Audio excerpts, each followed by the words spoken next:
दोस्तों हम आज आपको ITI इलेक्ट्रीशियन की ऑनलाइन परीक्षा में पूछे गए 29 जनवरी 2021 में जितने भी सेकंड ईयर में क्वेश्चन पूछे गए वो उन्हें हम आपको कराने वाले हैं, जिसमें आपकी परीक्षा में टोटल 60 क्वेश्चन पूछे गए थे, जिसमें हम 40 क्वेश्चन थ्योरी के पूछे गए थे और 20 वर्कशॉप कैलकुलेशन के पूछे गए थे।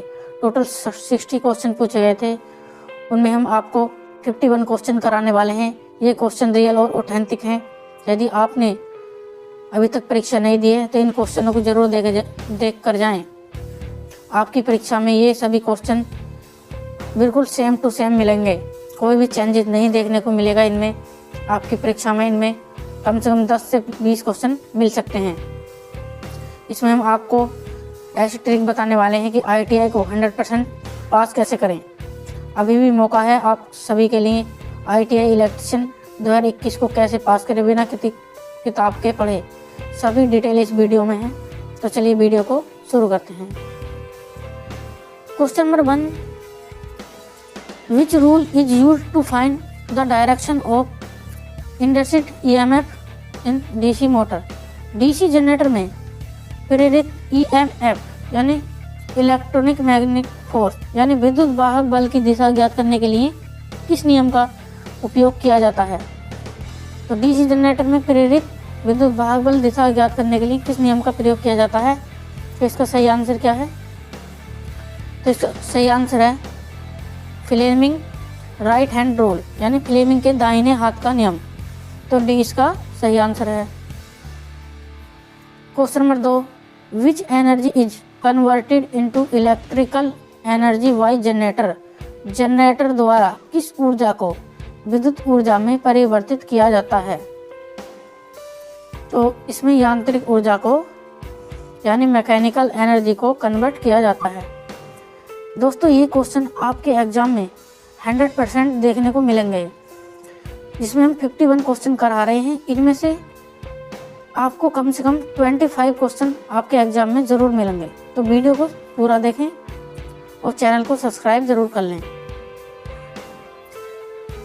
Question number 3, which instrument is use to test armature winding for short and open circuit.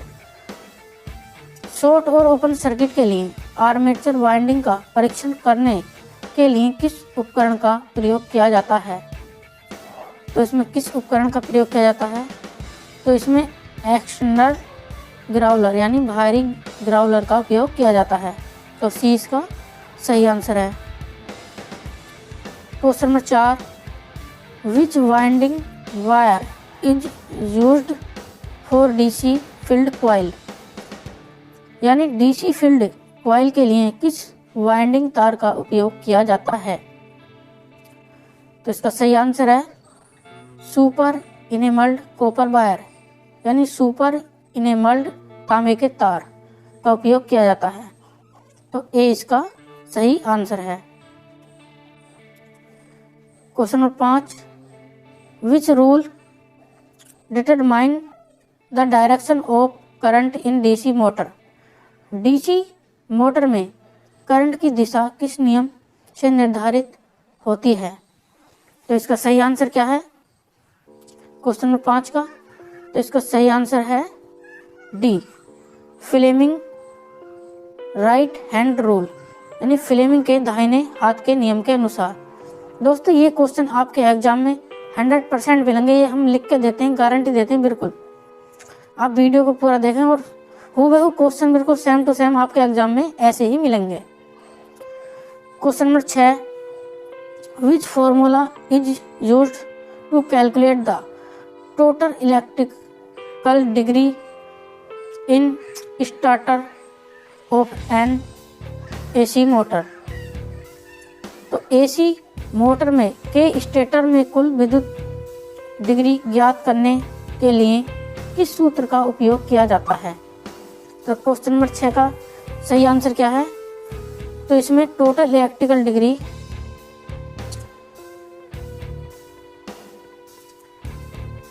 बराबर 180 डिग्री नंबर ऑफ पॉइंट्स यानी कुल विद्युत डिग्री बराबर 180 गुणा ध्रुवों की संख्या दोस्तों इन क्वेश्चनों को आप रट लें या कुछ भी करें, ये क्वेश्चन आपको सेम एग्जाम में देखने को मिलने वाले हैं।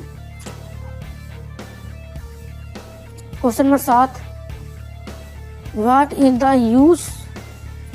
The use rate of run A 10 horse power 3 phase induction motor at full load. पूर्ण लोड पर 10 HP तीन कला प्रेरण मोटर चलाने के लिए फ्यूल दर क्या है? तो इसका सही आंसर क्या है? तो इसका सही आंसर है 25 एम्पियर। तो सी इसका सही आंसर है। Question number 8, what is the electrical degree of 6 pole starter of motor, अर्थात 6 पोल स्टेटर मोटर की विद्युत डिग्री क्या है? तो क्वेश्चन नंबर 8 का सही आंसर है, तो इसका सही आंसर है 1080 डिग्री। तो सी इसका सही आंसर है। Question number 9, what is the purpose of using thermal cutout in addition of fuse in AC motor circuit, अर्थात AC मोटर सर्किट में फ्यूज के अलावा थर्मल कटआउट का प्रयोग करने का उद्देश्य क्या है? तो इसका सही आंसर क्या है? अलाउ द कॉन्टिन्यूअस ओवरलोडिंग, अर्थात लगातार ओवरलोडिंग की अनुमति दे। तो सी इसका सही आंसर है। दोस्तों हम आपको एक बार फिर बताते हैं कि ये क्वेश्चन आपके एग्जाम में ज़रूर मिलेंगे, इनमें कोई चेंजेस नहीं है। ये सेम क्वेश्चन आपके इलेक्ट्रिशियन सेकेंड ईयर के एग्जाम में आपको मिलेंगे। तो आप भरोसा रखें और सारे क्वेश्चनों को देख कर जाएं। Question number 10, what is the name of single phase motor, अर्थात सिंगल फेज मोटर का नाम क्या है? जो आपको ये चित्र दिखाई दे रहा है, इसमें सिंगल फेज मोटर का नाम क्या है? तो इसका सही आंसर क्या है? इसका सही आंसर है परमानेंट कैपेसिटर मोटर, अर्थात स्थायी संधारित्र मोटर। तो ए इसका सही आंसर है। Question number 11, what is the working principally of split phase motor, अर्थात स्प्लिट चरण मोटर का कार्य सिद्धांत क्या है? तो इसका सही आंसर क्या है? तो इसका सही आंसर है ए, लेंज लॉ, अर्थात लेंज का नियम पर यह आधारित है। तो ए इसका सही आंसर है। Question number 12, what is the working principally of single phase induction motor, एकल चरण प्रेरण मोटर का कार्य सिद्धांत है? तो इसका सही आंसर क्या है? तो इसका सही आंसर है ए, यानी लेंज लॉ। इसका भी यही आंसर है।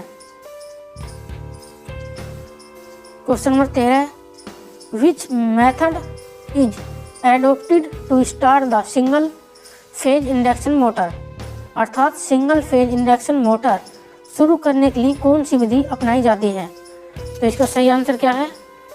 तो इसका सही आंसर है स्प्लिट फेज मेथड, अर्थात फेज विभाजन विधि अपनाई जाती है। तो ए इसका सही आंसर है। Question number 14, which is the application of universal motor, अर्थात सार्वभौमिक मोटर का अनुप्रयोग कौन सा है? तो इसका सही आंसर क्या है? तो इसका सही आंसर है फूड मिक्सर, अर्थात भोजन मिक्सर इसका सही आंसर है। तो भी इसका सही आंसर है। Question 15, what is the function of the part mark at X of the rotary converter, rotary converter के भाग एक्स का क्या कार्य है? यह आपको मोटर में एक्स जो भाग दिखा है रोटरी कन्वर्टर मोटर, तो इस भाग का क्या कार्य है? तो इसका सही आंसर क्या है? तो इसका सही आंसर है D, collect the delivered direct current अर्थात वितरित प्रत्यक्ष धारा एकत्र करना। दोस्तों ये क्वेश्चन आपको आपके एग्जाम में इलेक्ट्रिशियन सेकंड ईयर में ज़रूर मिलेंगे, इनमें कोई भी चेंजेस नहीं होने वाला है। आप अगर परीक्षा दे के आएंगे और ये क्वेश्चन देखेंगे तो आप बिल्कुल खुश हो जाएंगे। तो डी इसका सही आंसर है। क्वेश्चन नंबर 16 है विच code indicate silicon semiconductor diode अर्थात सिलिकॉन सेमीकंडक्टर डायोड किस कोड को इंगित करता है। तो इसका सही आंसर क्या है। तो इसका सही आंसर है VY126। तो बी इसका सही आंसर है। दोस्तों आप इन क्वेश्चनों के आंसरों को क्वेश्चन आंसर बिल्कुल रट कर जाएं, यही क्वेश्चन आपके एग्जाम में मिलेंगे। इसमें आपको कम से कम 25 से 30 क्वेश्चन आपके एग्जाम में जरूर मिलने वाले हैं। क्वेश्चन नंबर 17 है विच इज एक्टिव कंपोनेंट एक सक्रिय घटक कौन सा है। एक सक्रिय घटक कौन सा है। तो एक सक्रिय घटक है ट्रांजिस्टर। तो ट्रांजिस्टर एक सक्रिय घटक है। तो इस क्वेश्चन का डी राइट आंसर है। क्वेश्चन नंबर 18 है what is the name of amplifier. Amplifier का नाम क्या है। आपको इस चित्र में एम्पलीफायर जो दिखाई दे रहा है तो इसका नाम क्या है। क्वेश्चन नंबर 18 का सही आंसर क्या है। तो इसका सही आंसर है B class B pull amplifier अर्थात class B push pull amplifier. तो बी इसका राइट आंसर है। Question number 19 which cable ties are used to bunch the wire अर्थात तारों को गुच्छा करने के लिए कौन से केबल बंधों का उपयोग किया जाता है। इसका राइट आंसर क्या है क्वेश्चन नंबर 19 का। तो इसका राइट आंसर है नायलॉन टाइस अर्थात नायलॉन बंध। तो सी इसका सही आंसर है। Question number 20 which device is avoid the panel board assembly अर्थात पैनल बोर्ड असेंबली में किस उपकरण से बचा जाता है। तो इसका राइट आंसर क्या है क्वेश्चन नंबर 20 का। तो इसका राइट आंसर है सेंसर्स। तो सेंसर्स इसका राइट आंसर है। तो ए इसका राइट आंसर है। Question number 21 what is the name of accessory used in control panel wiring अर्थात कंट्रोल पैनल वायरिंग में प्रयुक्त सामग्री का नाम क्या है। अर्थात जो आपको ये चित्र में दिखाई दे रहा है इसका नाम क्या है। तो इसका राइट आंसर क्या है। तो इसका राइट आंसर है डी केबल बाइंडिंग स्ट्रैप अर्थात केबल बांधने की पट्टी। तो डी इसका सही आंसर है। दोस्तों ये क्वेश्चन आपको जरूर एग्जाम में 100% मिलेंगे, आप विश्वास कीजिए। आप ये समझ सकते हैं कि आपको एक एग्जाम के क्वेश्चन मतलब एक लीक करके आपको दिए गए हैं, ये समझ सकते हैं। Question number 22 what is electric drive. तो इलेक्ट्रिक ड्राइव क्या है। तो इसका राइट आंसर क्या है। तो इसका राइट आंसर है an electro mechanical device for controlling motor अर्थात मोटर को नियंत्रित करने के लिए एक विद्युत यांत्रिक उपकरण। तो 22 का सी राइट आंसर है। Question number 23 what is the full form of BOP in DC drive. तो DC ड्राइव में BOP का पूर्ण रूप क्या है। तो इसका सही आंसर क्या है। तो इसका सही आंसर है बेसिक ऑपरेशनल पैनल। तो बी इसका सही आंसर है। दोस्तों आप इन क्वेश्चनों को अपने साथियों से पूछ सकते हैं जिन्होंने 29 जनवरी को एग्ज़ाम दिया था।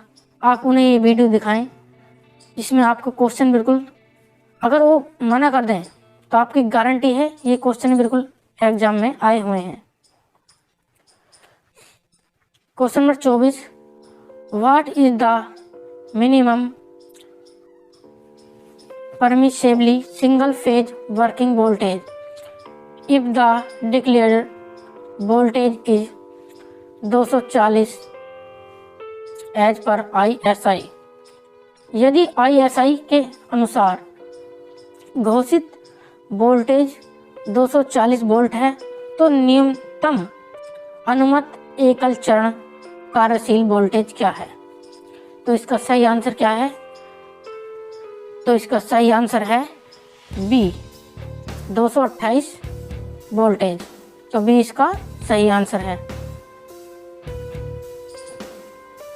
Question number 25, which term refers that the mass of a substance libered from an electrolyte by 1 coulomb of electrolyte। अर्थात किस शब्द से तात्पर्य है कि किसी पदार्थ का द्रव्यमान इलेक्ट्रोलाइट से 1 कूलम विद्युत द्वारा मुक्त होता है। तो इसका सही आंसर क्या है?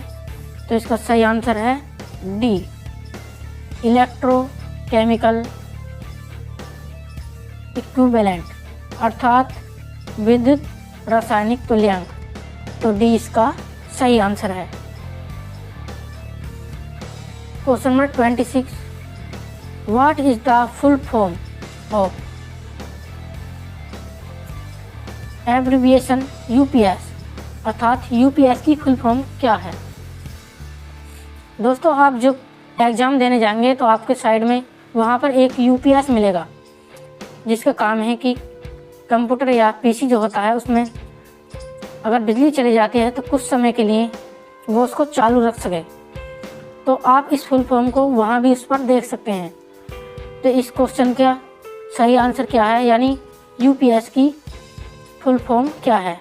तो UPS की फुल फॉर्म है यूनिट रैपिड पावर सप्लाई, अर्थात डी इसका सही आंसर है।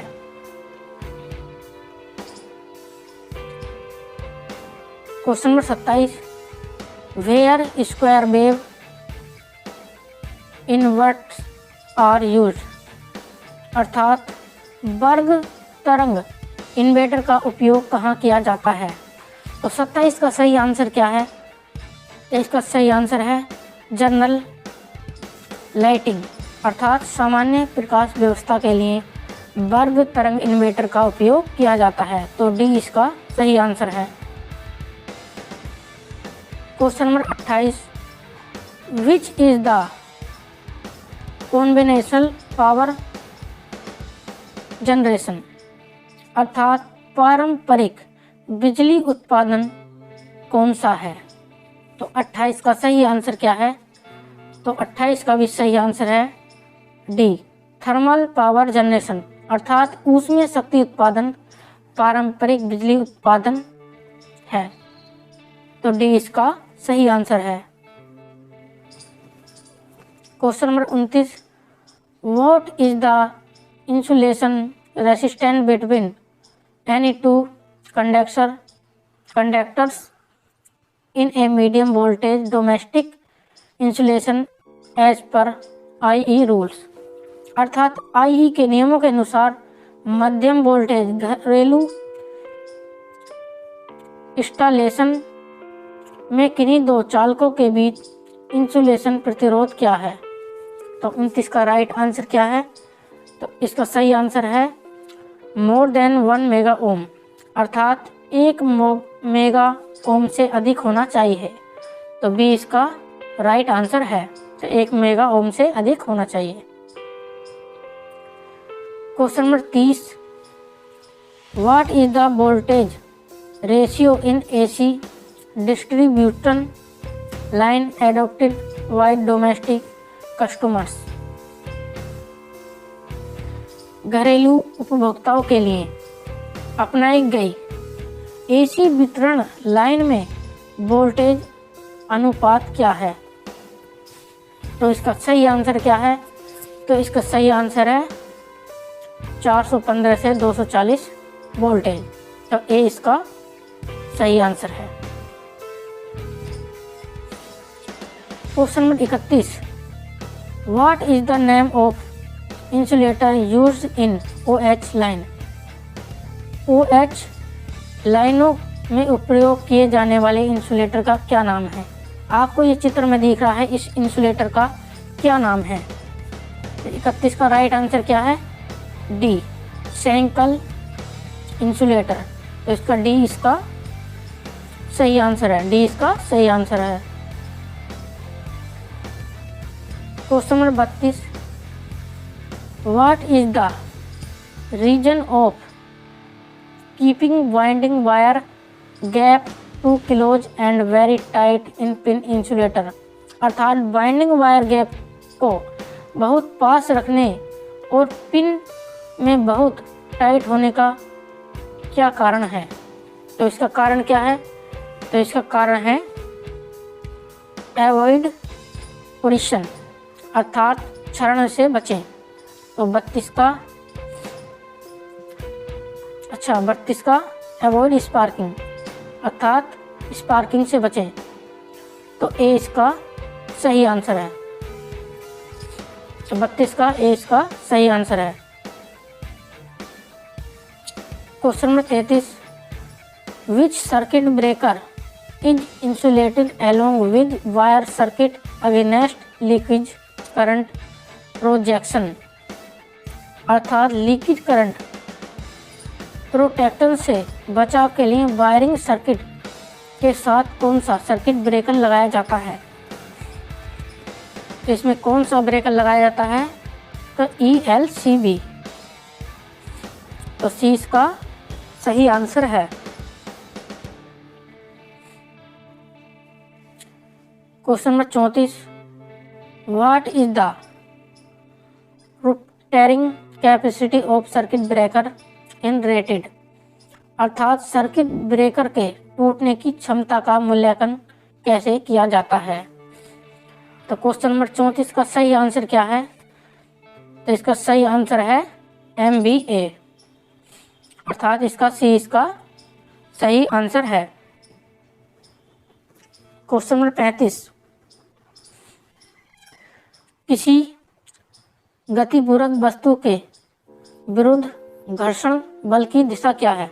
दोस्तों ये क्वेश्चन अब वर्कशॉप कैलकुलेशन के चल रहे हैं, जिसमें आपको हमने थ्योरी में 40 क्वेश्चनों में से 34 क्वेश्चन सेम टू सेम कराए हैं, जो आपके एग्जाम में पूछे जाएंगे। तो किसी गति पूरक वस्तु के विरुद्ध घर्षण बल की दिशा क्या है? तो 35 का राइट आंसर क्या है? तो इसका सही आंसर है बी, यानी वस्तु के सामने। तो 35 का बी राइट आंसर है। क्वेश्चन नंबर 36, घर्षण बल का कौन सा निर्भर करता है? तो घर्षण बल पर कौन सा निर्भर करता है? तो 36 का राइट आंसर क्या है? संपर्क सरफेस। तो 20 का सही आंसर है। क्वेश्चन नंबर 37, 0.24 घर्षण गुणांक के साथ 20 किलोग्राम वस्तु को ले जाने के लिए आवश्यक बल क्या है? यानी घर्षण गुणांक म्यू बराबर F/W होता है। तो म्यू बराबर 0.24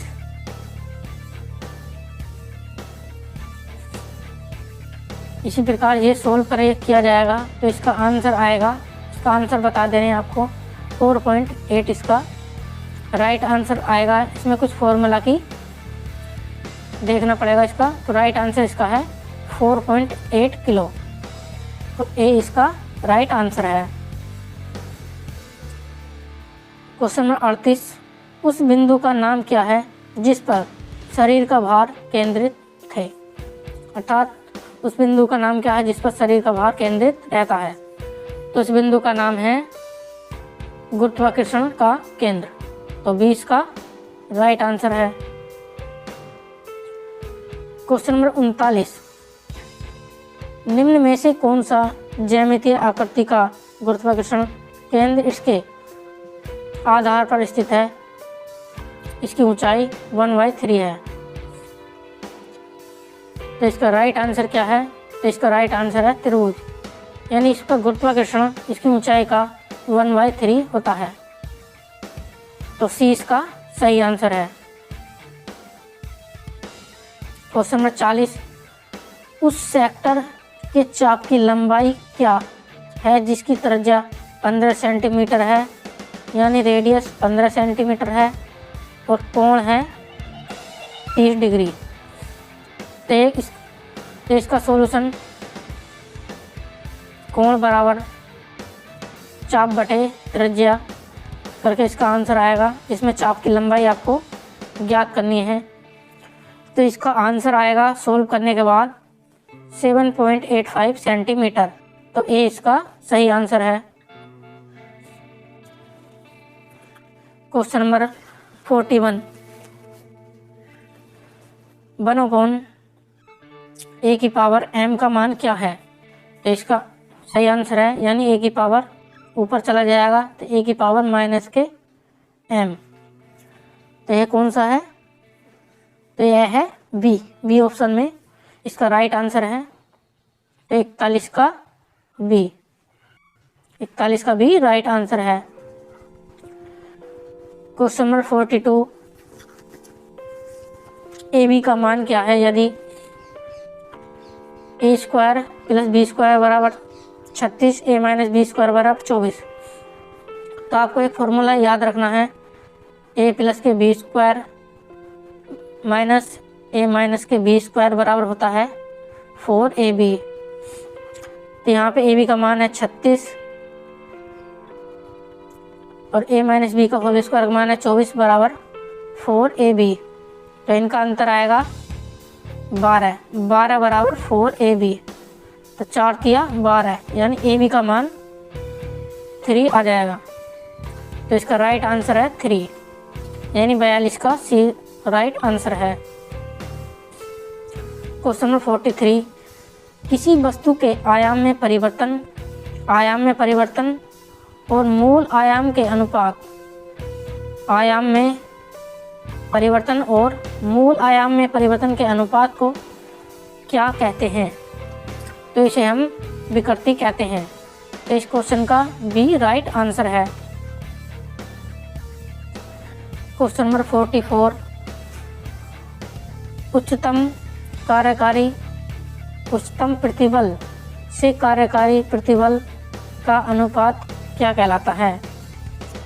तो इसका राइट आंसर क्या है? तो इसका राइट आंसर है 44 का सी, सुरक्षा गुणांक। तो सी इसका राइट आंसर है। क्वेश्चन नंबर 45, विभिन्न ऊष्मा उपचार प्रक्रिया क्या है? तो इसका राइट आंसर क्या है? तो इसमें कौन सा राइट आंसर है? तो 45 का राइट आंसर है पहले एनीलिंग, नॉर्मलाइजिंग, हाइनिंग और टेम्परिंग। तो ए इसका राइट आंसर है। क्वेश्चन 46, ऊष्मा उपचार के विभिन्न चरण क्या है? तो ऊष्मा उपचार के विभिन्न चरण क्या हैं? तो इसमें पहले हीटिंग की जाती है, फिर सिंकिंग और फिर क्वेचिंग। तो सी इसका राइट आंसर है, सी। क्वेश्चन नंबर 47,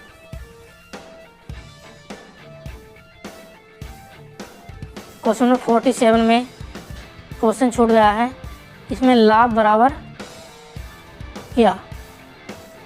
तो इसमें लाभ, तो इस क्वेश्चन में क्वेश्चन छूट गया है, तो इसमें लाभ बराबर क्या? तो लाभ बराबर होता है विक्रय मूल्य माइनस क्रय मूल्य, यहाँ पर प्लस है, अर्थात ए और सी इसका सही आंसर है, जो कि ऑप्शन सेम है। विक्रय मूल्य में से क्रय मूल्य घटा देने पर लाभ आ जाता है। तो 47 का ए और सी दोनों आंसर हैं। जबकि क्वेश्चन का इसका राइट आंसर ए है, जो कि यहाँ पर प्लस करना है इसमें, जो कि गलत हो जाएगा फिर।